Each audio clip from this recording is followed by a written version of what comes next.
ألا بذكر الله تطمئن القلوب. السلام عليكم ورحمة الله وبركاته. الحمد لله رب العالمين، وهدانا بالكتاب المبين، والصلاة والسلام على سيد الأنبياء والمرسلين، خاتم النبيين محمد بن عبد الله الأمين، وعلى آله وصحبه أجمعين، ومن تبعهم بإحسان إلى يوم الدين. أما بعد، فأعوذ بالله من الشيطان الرجيم. بسم الله الرحمن الرحيم. فإذا قضيت الصلاة فانتشروا في الأرض وابتغوا من فضل الله واذكروا الله كثيرا لعلكم تفلحون. صدق اللہ العلی العظیم. بزرگان محترم اور عزیز دوستوں اور ساتھیوں، میں نے آپ کے سامنے سورہ جمعہ کی ایک آیت پیش کی ہے جس کا ترجمہ ہے کہ پھر جب نماز سے فارغ ہو جاؤ تو زمین میں پھیل جاؤ اور اللہ کا فضل، یہاں فضل سے مراد رزق حلال ہے، اللہ کا فضل تلاش کرنے لگو اور اللہ کو کثرت سے یاد کیا کرو تاکہ تم فلاح پا جاؤ، کامیاب ہو جاؤ. یہ آیت اگرچہ مخصوص حالات میں نازل ہوئی، لیکن اس کے پیش کرنے کا مقصد یہ ہے کہ آج ہمارا معاشرہ رزق حلال اور پاک صاف تجارت سے دور ہوتا جا رہا ہے. ہم تجارت کو دھوکہ سمجھتے ہیں، فریب سمجھتے ہیں، جھوٹ کے بغیر تجارت نہیں ہوتی یہ سوچتے ہیں، دغا کے بغیر تجارت نہیں کی جا سکتی یہ سمجھتے ہیں، اور یہ سوچتے اور یہ اپنے بچوں کو تربیت دیتے ہیں کہ بغیر جھوٹ بولے، بغیر جھوٹی تعریف کیے، بغیر دوسرے کے مال کو خراب بتائے اپنی تجارت نہیں چل سکتی. یہ تجارت نہیں ہے. تجارت تو انبیاء علیہ السلام نے بھی کی، اور پھر نبی آخر الزمان احمد مجتبی حضرت محمد مصطفیٰ صلی اللہ علیہ وسلم نے جو تجارت فرمائی اور صحابہ نے بعد میں جو تجارت کی، اس سے امت کو ایک بڑا ذخیرہ معلوم ہوتا ہے اور ملتا ہے جس سے وہ اپنے تجارت کے اصول وضع کر سکتے. نبی کریم صلی اللہ علیہ وسلم کی تجارت 3 اصول تھے. ایک تو یہ کہ مال اچھا ہو، دوسرا یہ کہ تول بالکل صحیح ہو، اور تیسرا یہ کہ گاہک کی پسند اور ناپسند پر آپ وہ مال دیا. اگر گاہک ایک دن بعد 2 دن بعد کہتا ہے کہ مجھے پسند نہیں آیا تو آپ لے لیا. آپ کے اصول بڑے عجیب و غریب تھے، لیکن انہی اصولوں پر چل کر آج یہود اور نصارہ آگے بڑھ رہے ہیں. آپ نے دیکھا ہوگا تجارت کی تمام منڈیاں اور جتنی بھی کمپنیاں ہیں وہ سب یا تو یہود کے پاس ہیں، یا عیسائیوں کے پاس ہیں، یا پھر غیر مسلموں کے پاس. نبی کریم صلی اللہ علیہ وسلم کا فرمان گرامی ہے، ایماندار تاجر قیامت کے روز انبیاء علیہ السلام کے ساتھ یا صدیقین کے ساتھ یا شہداء کے ساتھ یا صالحین کے ساتھ اٹھایا جائے گا. لیکن شرط ہے کہ ایماندار تاجر ہو. اگر ایماندارانہ تجارت نہیں کی تو جھوٹ بھی ہے، دھوکہ بھی ہے، غلط بیانی بھی ہے، رزق حلال نہیں رزق حرام ہے، اور پھر اس سے جو اپنے بیوی بچوں کو پالے گا اس کی نحوست بھی ہے. ایک اور چیز میرے ذہن میں آ رہی ہے، یہ تجارت کے اصول آج کے ہمارے معاشرے میں جو دھوکے پر، جھوٹ پر مبنی ہے، اس کی اہم وجہ یہ ہے کہ دیندار لوگ تجارت سے دور ہیں، جو تجارت کو جاننے والے لوگ ہیں، جو ایماندار ہیں اور جو دوسروں کے ایمان کی اصلاح کرنے والے لوگ ہیں، وہ تجارت سے دور ہیں، یا تو اس لیے کہ وہ تجارت کرنا نہیں چاہتے، یا اس لیے کہ مارکیٹ میں بیٹھے ہوئے وہ لوگ جو دھوکے کو، جھوٹ کو، فریب کو، دغا کو اپنائے ہوئے ہیں اور اسی کو تجارت سمجھتے ہیں، دیندار لوگوں کو مارکیٹ میں آنے نہیں دیتے۔ اگر کوئی عالم، کوئی مبلغ، کوئی مفتی، کوئی امام، کوئی اور دیندار آدمی مارکیٹ میں آ جائے تو کہتے ہیں کہ دھندا کرنے لگے، ہم اسے عیب سمجھتے ہیں، اور اس عیب سمجھنے کی وجہ سے عام آدمی، عام تاجر، عام بزنس مین دینی اصولوں سے اور دین نے، اسلام نے، شریعت نے جو تجارت بتائی ہے، نبی کریم صلی اللہ علیہ وسلم سے جو تجارت اور اصول آئے ہیں، وہ سب سے ناواقف اور نابلد ہے، اسے معلوم ہی نہیں کہ تجارت کس طرح کی جاتی ہے۔ تجارت نبی کریم علیہ السلام نے فرمائی، صحابہ نے کی۔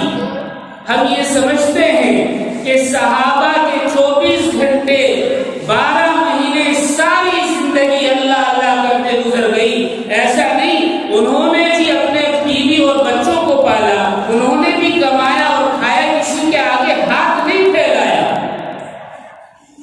کہاں سے آتا کہ بیوی اور بچوں کو پالتے؟ تجارت کی، محنت کی، بزنس کیا اور مارکیٹ میں بیٹھے، لیکن کسی کے آگے ہاتھ نہیں پھیلایا۔ اس رخ سے جو ہم ناواقف ہیں، اس کی اہم وجہ یہی ہے کہ ہم دیندار لوگوں کو یہ سمجھتے ہیں کہ اگر وہ تجارت کرے تو یہ دین کے منافی ہے، حالانکہ تجارت تو خالصتاً دین ہے، خالصتاً دین ہے۔ حلال رزق کما کر بیوی بچوں کو پالنا جہاد سے افضل ہے۔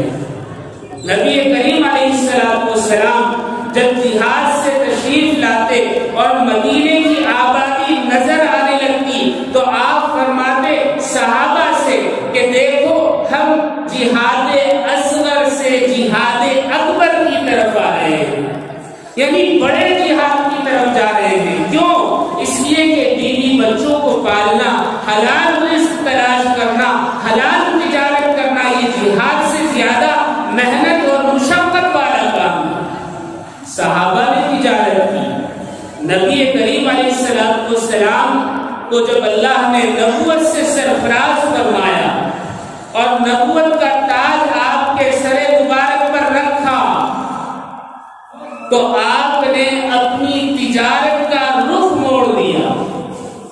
پھر آپ ملک شام اور دیگر علاقوں میں تجارت کا مال لے کر نہیں گئے، بلکہ آپ علیہ السلام نے جب تک مال رہا استعمال کیا، اور جب مال ختم ہو گیا تو آپ نے بکریوں کو پال کر ان کو فروخت کیا۔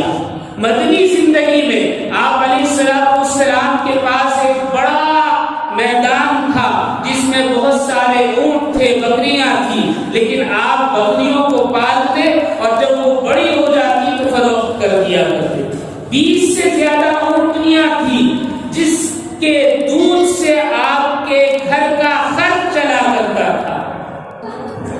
حضرت ابو بکر صدیق رضی اللہ تعالیٰ عنہ نے کپڑے کا کاروبار کیا، حضرت عمر رضی اللہ تعالیٰ عنہ نے اونٹ بیچے، حضرت عثمان غنی رضی اللہ تعالیٰ عنہ نے چمڑے اور دیگر تجارتی مال کا کاروبار کیا، حضرت علی رضی اللہ تعالیٰ عنہ نے خود اور زرہیں یعنی ہیلمٹ اور جیکٹ بیچی، اور حضرت عبد الرحمن بن عوف رضی اللہ تعالیٰ عنہ نے کھجوریں فروخت کی، حضرت ابو پتھر کا کاروبار کیا، حضرت سعد بن وقاص رضی اللہ تعالیٰ عنہ نے لکڑی کے برادے کا کاروبار کیا، حضرت معاویہ رضی اللہ تعالیٰ عنہ نے اون کو فروخت کیا، حضرت سلمان فارسی رضی اللہ تعالیٰ عنہ کھجور کے درخت کی چھال بیچا کرتے تھے، حضرت مقداد رضی اللہ تعالیٰ عنہ پانی کے مشکے سے فروخت کیا کرتے تھے، حضرت بلال رضی اللہ تعالیٰ عنہ جنگل سے لکڑیاں کاٹ کر لا کر بازار میں بیچا کرتے تھے، حضرت سعید بن مسیب رضی اللہ تعالیٰ عنہ زیتون کے تیل کا کاروبار کیا کرتے تھے، اور پھر صحابہ کے بعد ائمہ ہیں اور دیگر فقہا ہیں، محدثین ہیں، مفسرین ہیں، جن میں سے امام غزالی رحمت اللہ علیہ کتابت کیا کرتے تھے، حضرت اسحاق بن راہویہ برتن بنا کر بیچا کرتے تھے،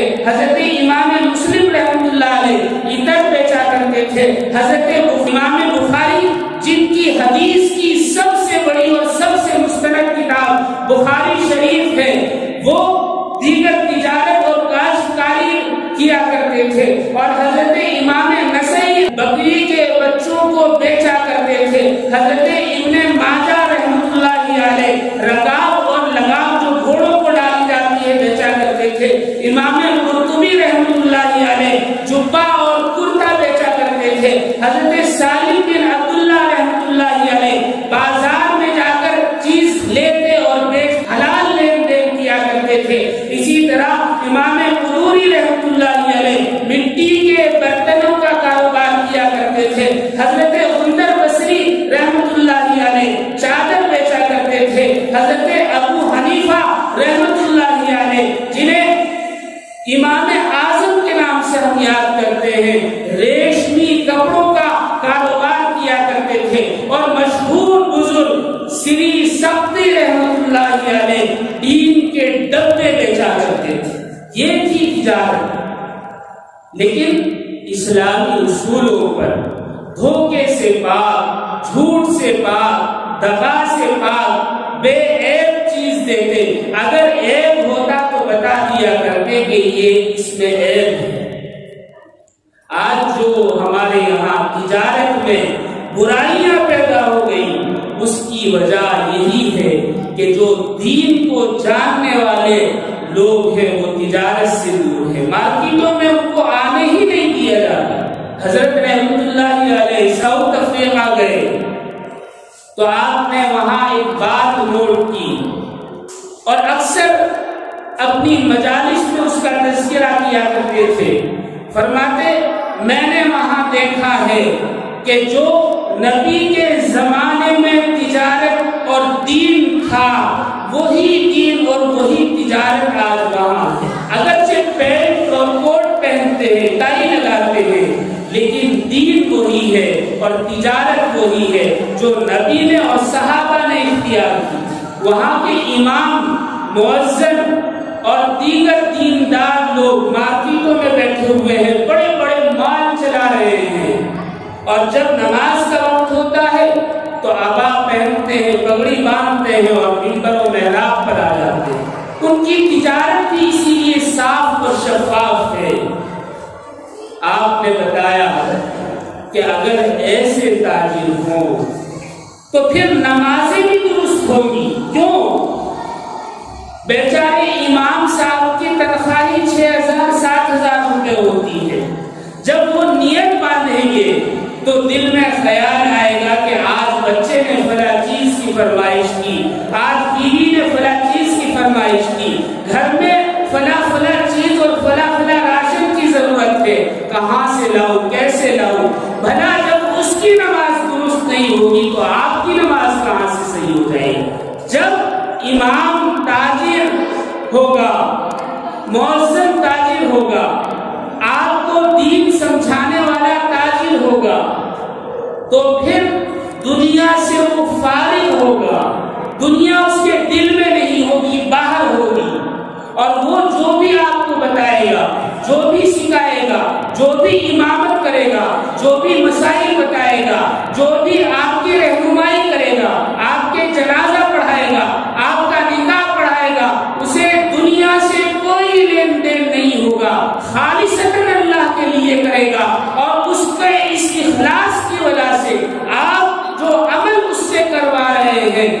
میں اللہ تعالیٰ برکت اور رحمت نازل فرما دے۔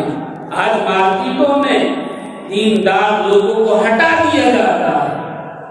میں کسی کی برائی نہیں کر رہا، یہ معاشرے میں جو تجارت خراب ہو رہی ہے اس کی وجہ بیان کر رہا ہوں۔ نبی کریم صلی اللہ علیہ وسلم کے زمانے میں، صحابہ کے زمانے میں، تابعین کے زمانے میں، تبع تابعین کے زمانے میں، فقہا کے دور میں، ائمہ کے دور میں، اور پھر بزرگان دین کے دور میں تجارت اور دین ایک ساتھ تھا۔ ہم نے دین کو مسجدوں میں رکھ دیا اور تجارت کو بازار تک رکھ دیا۔ جب تک دین کے طریقے پر تجارت نہیں ہوگی اس میں برکت نہیں آ سکتی، برکت نہیں آ سکتی۔ حلال اور حرام کی تمیز ہی نہیں ہوگی کہ ہم نے کیا حلال کمایا اور کیا حرام کمایا، برکت کہاں سے آئے گی؟ فاتحہ پڑھا لیں، صدقات کر دیں، خیرات کر دیں، برکت کہاں سے آئے گی؟ ہمارا معاملہ یہ ہے کہ ہم حرام کما کر اور حرام کے پیسے لے کر حلال گوشت کی دکانیں تلاش کرتے پھرتے ہیں۔ کہاں سے حرام مال سے حلال گوشت حلال ہو جائے؟ اصل تو کمائی حلال ہے، جو دین بتائے، جو اسلام بتائے، جو سیرت بتائے، جو صحابہ کا عمل بتائے، جو علماء کرام کی قیمتی باتیں بتائے، وہی اصل تجارت ہے۔ ایک بزرگ کا واقعہ ہے، کپڑے کے تھان بیچا کرتے تھے۔ ایک تھان میں کچھ عیب تھا، غلام کو دیا اور کہا کہ مارکیٹ میں لے جا کر بیچ دو۔ وہ بیچ کر آیا، کہا کہ عیب بتا کر دیا تھا، کہا کہ نہیں بھول گیا۔ کہا کہ کتنے میں دیا؟ کہ جتنے میں بے عیب تھان بیچے، یعنی صحیح تھان بیچے اتنے میں ہی عیب دار تھان بھی بیچ دیا۔ کہا کہ یہ پیسہ سارا کا سارا لے جا کر فقراء میں تقسیم کر دو، یہ میرے لیے حلال نہیں۔ حلال تجارت ہے، صرف اتنی سی بات بھول گئے کہ اس میں عیب ہے، گاہک کو یہ بتانا یاد نہیں رہا۔ کہا کہ یہ ساری کمائی حرام ہو گئی، جو صحیح تھان تھے اس کی بھی کمائی دے دی، جو تھان میں عیب تھا وہ بھی دے دیا۔ کہا کہ ساری کمائی لے جا کر ڈال، نہیں چاہیے، اس لیے کہ یہ میرے لیے جائز نہیں۔ حضرت ابراہیم بن ادھم رحمت اللہ علیہ، کون نہیں جانتا آپ کی کرامات، آپ کے کشف، آپ کے درجات۔ مدینہ منورہ میں ایک دکان پر گئے، کہا کہ مجھے تھوڑی سی کھجوریں چاہیے، پیسے دیے، کھجوریں لی۔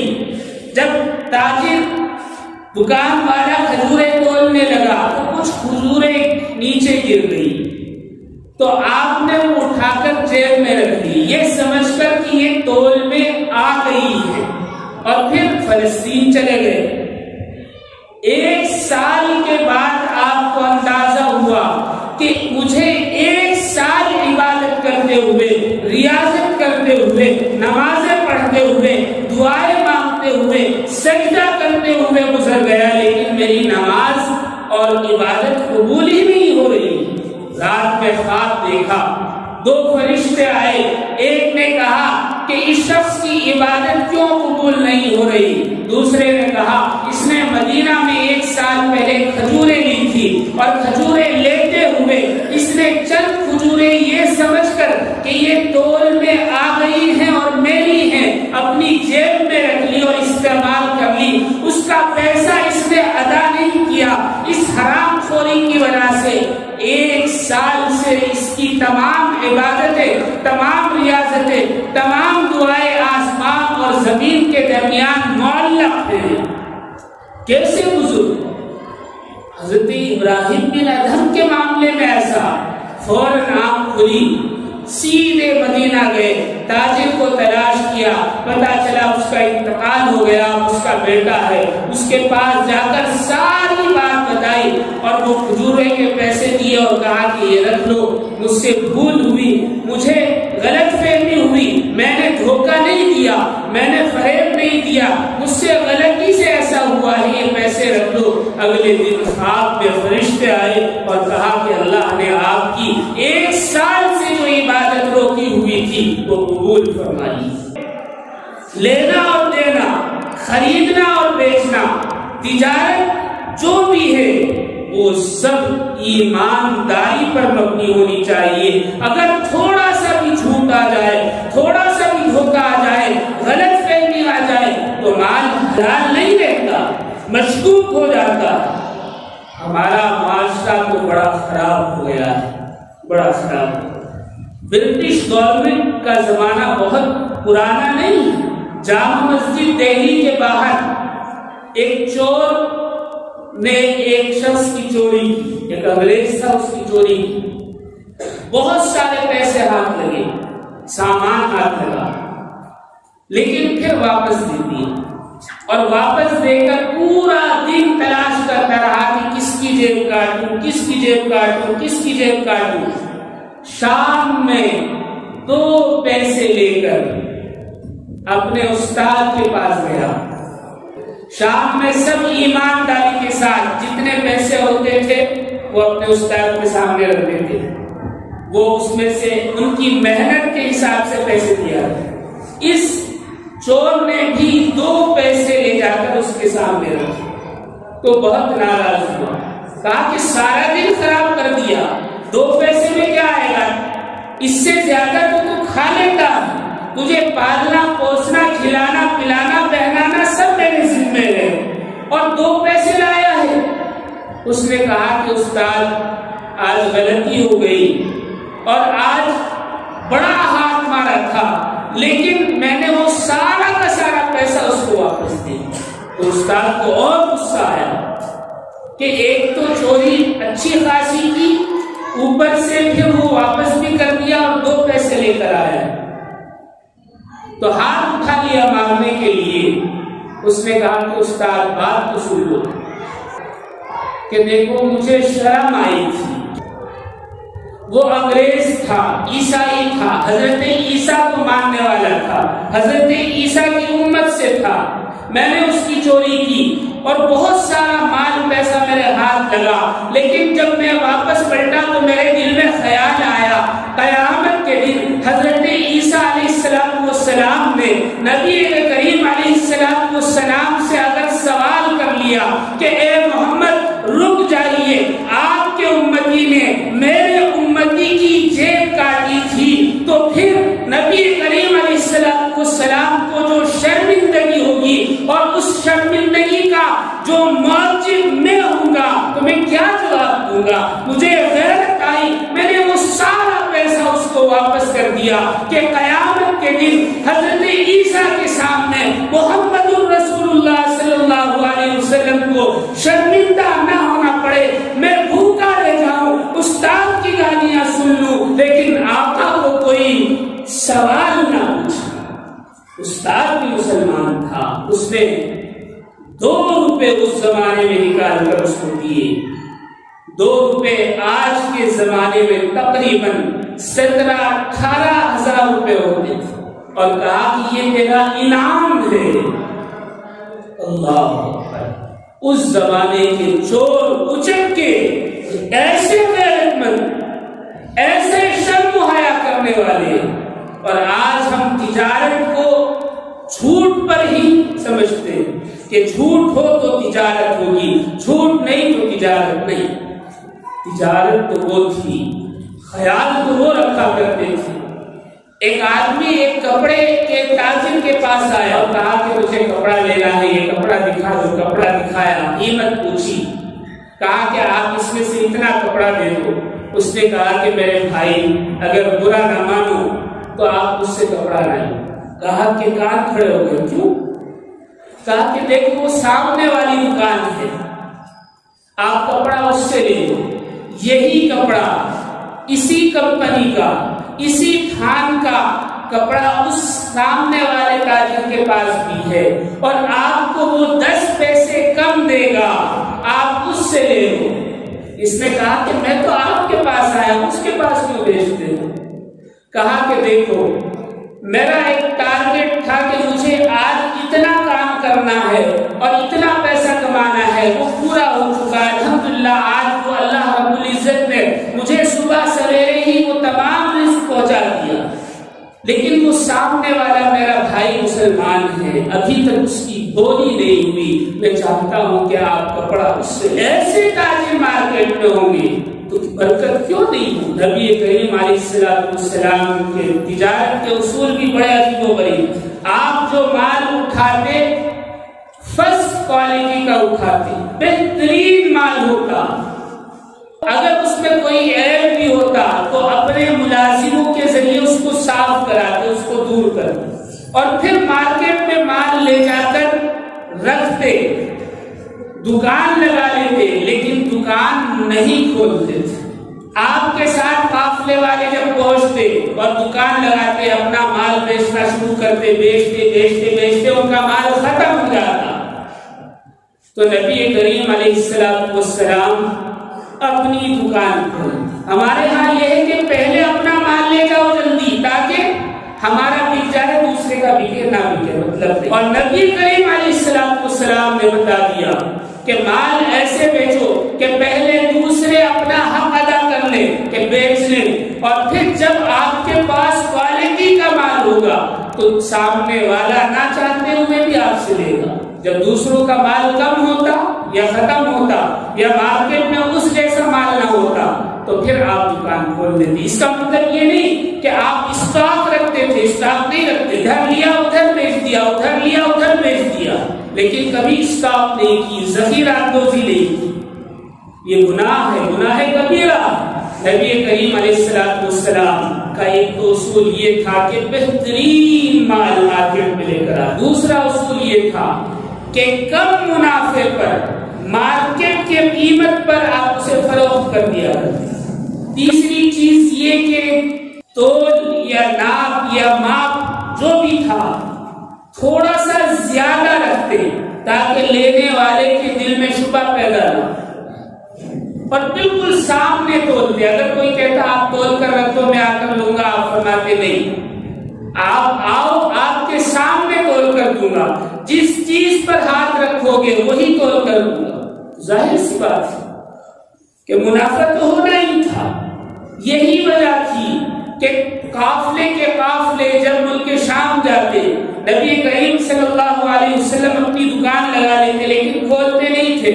دوسرے لوگ 2 دن 3 دن 4 دن 6 دن میں اپنا مال بیچ دیتے، اور ابھی ان کے پاس مال تھوڑا ہوتا، پھر آپ اپنی دکان کھولتے، اور دکان کھلنے کے بعد 1 دن 2 دن 3 دن میں آپ کا سارا مال بک جاتا، اور ان کے پاس جو آپ کے ساتھ تاجر آئے تھے ان کے پاس ابھی مال باقی رہتا اور آپ کے پاس مال ختم ہو جاتا۔ لیکن آپ دکان بند نہیں کرتے تھے، آپ دکان کھلی رکھتے، خالی دکان میں 3 دن تشریف فرما ہوا کرتے، اور اعلان کر دیا کرتے اگر کسی کو میرے مال میں کمی اور خرابی نظر آتی ہے تو وہ بلا جھجک آئے، اپنے پیسے لے لے اور میرا مال مجھے دے جائے۔ جس کی وجہ سے لوگ انتظار کیا کرتے کہ محمد عربی مکہ سے آئیں گے صلی اللہ علیہ وسلم تو ان سے مال خریدیں گے۔ نبی کریم علیہ السلام کے زمانے میں بارش ہوئی، بہت تیز بارش ہوئی، آپ بازار میں نکلے تو دیکھا ایک جگہ سوکھا اناج ہے، بالکل صاف ستھرا۔ آپ نے کہا اتنی تیز بارش اور سوکھا اناج یہ ممکن نہیں ہے۔ آپ نے اس میں ہاتھ مارا تو دیکھا کہ اندر بھیگا ہوا اناج ہے اور اوپر سے سوکھا ہوا ڈال دیا ہے۔ آپ نے فرمایا یہ ناجائز ہے، حرام ہے، ایسا دھوکہ دینا اسلام میں جائز نہیں۔ جو چیز جیسی ہے ایسی بیچو، بتا کر بیچو کہ اس میں یہ عیب ہے، 2 پیسے کم کما لو، لیکن اللہ تعالیٰ اس میں برکت عطا فرمائے گی۔ ایسا نہیں کہ آج کے دور میں ہر آدمی دھوکے باز ہو گیا۔ ایماندار دیندار تاجر گیا، دہلی کے چاندنی چوک میں ایک بڑے شو روم میں گیا، بچوں کے کپڑے لینے تھے، میں نے کپڑے لیے، پیک کیے، قیمت دی، باہر آیا، قریباً 50-60 قدم دور آ گیا، پیچھے سے دکان کا ایک ملازم بھاگتا ہوا آیا اور کہا کہ حضرت ذرا آؤ، آپ کو بلا رہے ہیں۔ میں نے سمجھا شاید کہیں پیسے کم یا زیادہ ہو گئے ہوں، میں گیا، میں نے پوچھا کیا بات ہے؟ اس نے 100 روپے نکال کر مجھے دیے اور کہا کہ معاف کرنا، جو پیس ہم نے ڈسپلے پہ رکھا تھا وہی نکال کر دے دیا، اور ملازم نے نکالتے وقت احتیاط نہیں برتی تو اس کا نیفہ ہلکا سا ادھڑ گیا ہے، اس میں عیب ہو گیا، چونکہ عیب والی چیز آپ نے لی ہے تو میں اتنے پیسے آپ سے نہیں لے سکتا، آپ یہ رکھیں۔ میں نے کہا کہ نہیں کوئی بات نہیں، اتنا سا پھٹنے میں کوئی فرق نہیں جاتا، وہ تو سل جائے گا۔ اس نے کہا نہیں، میرے لیے حرام ہو جائے گا۔ تاجر ایسے آج بھی ہیں، لیکن ہماری تجارت اکثر و بیشتر دھوکے پر، جھوٹ پر مبنی ہے۔ ہمارا معاملہ تو یہ ہے منڈیوں کا بھی، ایک آدمی، بوڑھا آدمی، ٹھیلی پر پیٹی اس نے الٹی آم کی اور رونے لگا۔ کسی نے پوچھا کیا ہوا؟ کہا کہ اوپر صاف ستھرے آم تھے، میں نے منہ مانگی قیمت دی، اب مارکیٹ سے لے کر یہاں آیا اور اسے الٹ کر دیکھا تو اندر سے گلے سڑے ہوئے آم نکلے ہیں۔ میری جو کمائی تھی، جو سرمایہ تھا، وہ تو سب اس پہ چلا گیا، اب میں کہاں سے تجارت کروں؟ کہاں سے؟ ہول سیل ہو، ریٹیل ہو، یا لینے والا ہو، دینے والا ہو، سب جھوٹ اور دھوکے پر چل رہے ہیں۔ آج کے زمانے میں، آج کے حالات میں سبزیاں اور فروٹ ان لوگوں سے خریدنی چاہیے جو بوڑھے ہوں اور کمزور، سب سے خریدیں، کوئی مسئلہ نہیں، اس لیے کہ وہ زیادہ مستحق ہوتے ہیں۔ مجھے ایک واقعہ یاد آیا، ایک آدمی کمزور، بیمار، وہ اپنی ٹھیلی جو ہے بازار میں کھڑی کر کے چلا جاتا، بورڈ لگا دیا، فروٹ اس قیمت کے، ترازو رکھی ہوئی ہے، جو لوگ لینا چاہتے ہیں اپنے ہاتھ سے اٹھائیں، اپنے ہاتھ سے تولیں، اپنے ہاتھ سے پیپر کے یا کارپیٹ کے نیچے پیسے رکھ دیں اور لے جائیں۔ یہ سچا واقعہ، ایک عرصے تک یہی تجارت چلتی رہی۔ وہ صبح گاڑی لا کر کھڑی کرتا اور شام میں خالی گاڑی لے جاتا، نیچے پیسے مل جاتے۔ کسی نے پوچھا کہ معاملہ کیا ہے، مارکیٹ میں کیوں نہیں آتے؟ کہا کہ میری بوڑھی ماں ہے، میں اگر اس کی خدمت میں نہ رہوں تو وہ مر جائے گی، اور کمانا بھی ضروری ہے، میں ہاتھ نہیں پھیلا سکتا۔ تو ایک دن میں نے اپنی ماں سے کہا میں کیسے کروں، میں مجبور ہوں، اگر مارکیٹ جاتا ہوں تو تیری طبیعت کا کون خیال رکھے گا؟ تیرے پاس رہتا ہوں تو کھانے کے لیے، دوا کے لیے پیسے نہیں، میں مجبور ہوں۔ ماں نے کہا کہ تو ٹھیلی کھڑی کر دے، ایک بورڈ لگا دے، اگر کوئی ایمانداری سے پیسے دے گا تو دے گا، اللہ اس میں برکت دے گا، کوئی لے جائے تو یہ اس کا معاملہ ہے۔ پوچھنے والے نے پوچھا کہ اچھا بتاؤ لوگ کیا فری اٹھا لے جاتے ہیں؟ کہا کہ روزانہ بہت سارے لے جاتے ہیں، لیکن جو ایمانداری سے دے جاتے ہیں اللہ نے اس میں اتنی برکت رکھی ہے، میری تمام ضرورتیں پوری ہو جاتی ہیں۔ کیوں؟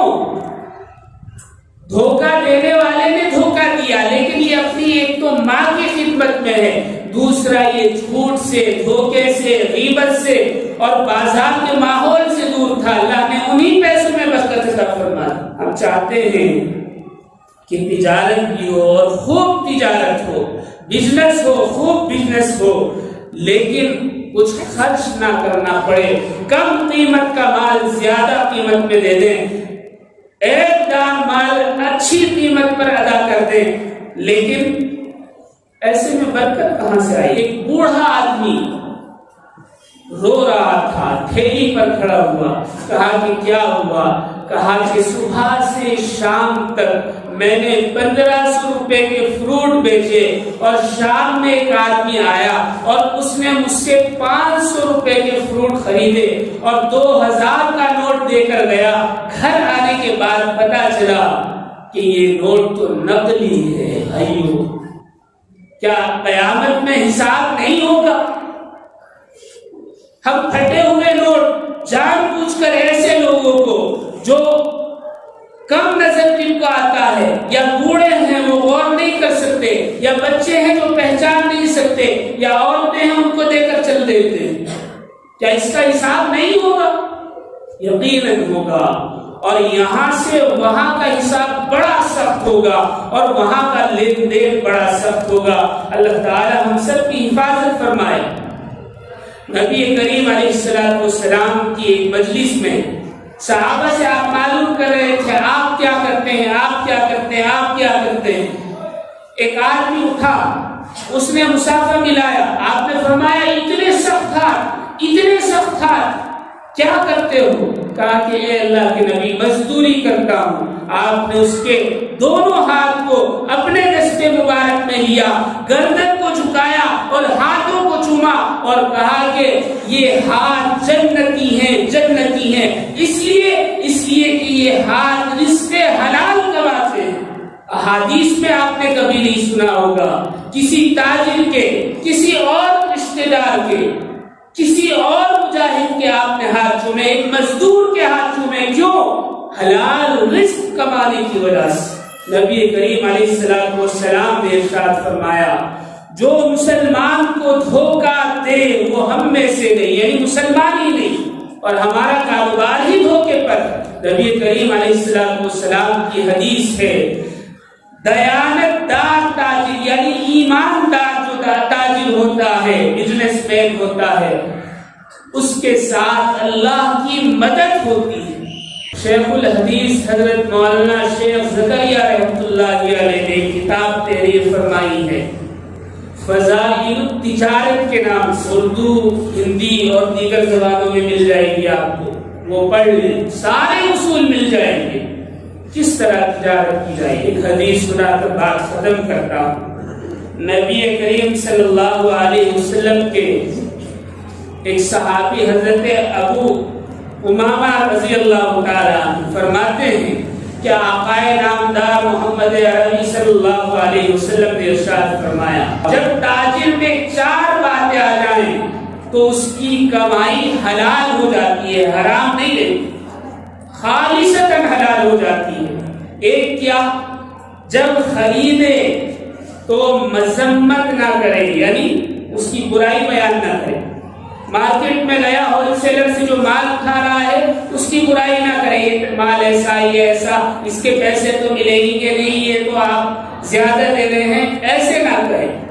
آپ کو جو صحیح قیمت لگ رہی ہے آپ وہ قیمت لگائیں، اگر وہ دیتا ہے نہیں دیتا اس کی برائی نہ کریں، مذمت نہ کریں۔ خریدتے ہوئے، ہول سیلر سے خریدتے ہوئے مال کی برائی نہ کریں، صرف آپ جو دینا چاہتے ہیں، جس بھاؤ لینا چاہتے ہیں وہ دیں اور لیں، برائی بیان نہ کریں۔ دوسری بات، بیچتے ہوئے زیادہ تعریف نہ کریں، یعنی جھوٹی تعریف نہ کریں، یہ مال ایسا ایسا ایسا، ڈبل پیسہ، یہ نہ کریں۔